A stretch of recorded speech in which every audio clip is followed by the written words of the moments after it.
Пожарникарите од Струмица и Радовиш вчера имаа полни раце работа, гаснејќи дури 12 пожари на отворен простор. Најголем дел од пожарите биле предизвикани од суви треви и неконтролирано горење, а се прошириле поради ветерот. На терен биле ангажирани неколку противпожарни екипи, кои брзо реагирале за да спречат поголема штета. За среќа, во ниту еден од пожарите нема повредени лица, но е причинета материјална штета на земјоделски површини. Од противпожарните служби апелираат до граѓаните да бидат внимателни и да не палат оган на отворено, особено во сувите и ветровити денови. Тие потсетуваат дека несовесното однесување може да предизвика катастрофални последици. Локалните власти исто така повикуваат на зголемена свест и одговорност, со цел да се спречат вакви инциденти во иднина.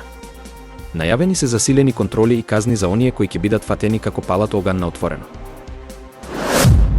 Председателката Гордана Силјановска-Давкова оствари средба со председателот на Азербејџан, Илхам Алиев. Разговорите биле фокусирани на унапредување на билатералните односи и можностите за соработка во различни области. Двајцата лидери истакнале дека постои потенцијал за економска и енергетска соработка меѓу двете земји. Посебен акцент бил ставен на инвестициите и размена на искуства во енергетскиот сектор. Силјановска-Давкова ја нагласила важноста на добрите односи со Азербејџан и изразила подготвеност за продлабочување на соработката. Алиев, пак, ја истакнал поддршката на неговата земја за натамошно зајакнување на партнерството. Двајцата лидери се согласија дека треба да се работи на заеднички проекти кои ќе донесат конкретни резултати. Средбата беше оценета како успешна, со потенцијал за идни конкретни договори. Властите во Босна и Херцеговина наредија итна евакуација на жителите од населбата што беше најтешко погодена од поплавите во 2024 година. Новите обилни врнежи ја влошија ситуацијата, зголемувајќи го нивото на водите и заканувајќи се со нови штети. Спасувачките тимови во координација со локалните власти работат на безбедно преселување на жителите во привремени засолништа. Властите предупредуваат дека водостојот на реките продолжува да расте, зголемувајќи го ризикот од нови поплави. Локалните власти и хуманитарните организации веќе почнаа да испраќаат помош во погодените подрачја. Жителите кои биле погодени од претходните поплави изразуваат загриженост, бидејќи штетите се уште не се целосно санирани. Метеоролозите прогнозираат дека врнежите ќе продолжат во наредните денови, поради што службите остануваат во состојба на готовност. Граѓаните се повикани да бидат внимателни и да ги следат официјалните упатства за евакуација. Доналд Трамп ќе купи автомобил од брендот Тесла како знак на поддршка за Илон Маск. Оваа одлука доаѓа во време кога Маск е во судир со американската администрација поради регулативите за електричните возила.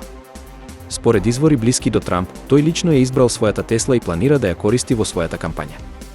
Овој потек се толкува како поддршка за Маск во неговите бизнис иницијативи и критики кон владините политики. Иако Трамп претходно беше скептичен кон електричните возила, овој потек покажува промена во ставот. Неговиот тим верува дека ваквата одлука ќе привлече дополнително внимание во јавноста и ќе ја зајакне врската со технолошкиот сектор. Од компанијата Тесла засега нема официјален коментар за оваа најава, но аналитичарите сметаат дека ваквиот потек може да има влијание врз имиџот на брендот меѓу конзервативните гласачи во САД. Гренланд денеска одржува гласање за предлогот на Доналд Трамп САД да ја преземат контролата врз островот. Оваа идеја, која Трамп ја предложи уште за време на својот мандат, повторно стана актуелна по новите геополитички случувања. Гласањето предизвикува поделени реакции кај жителите на островот. Додека некои веруваат дека американското управување ќе донесе економски придобивки, други стравуваат од губење на автономијата и влијанието на Данска. Официјален Копенхаген досега го одбиваше ваквиот предлог, но САД изразија подготвеност за економски и инфраструктурни инвестиции во замена за поширока контрола врз островот. Гренланд има стратешко значење поради своите природни ресурси и воена позиција. Првичните резултати од гласањето се очекуваат во текот на вечерта, а конечната одлука би можела да има сериозни последици врз односите меѓу Данска, САД и Гренланд.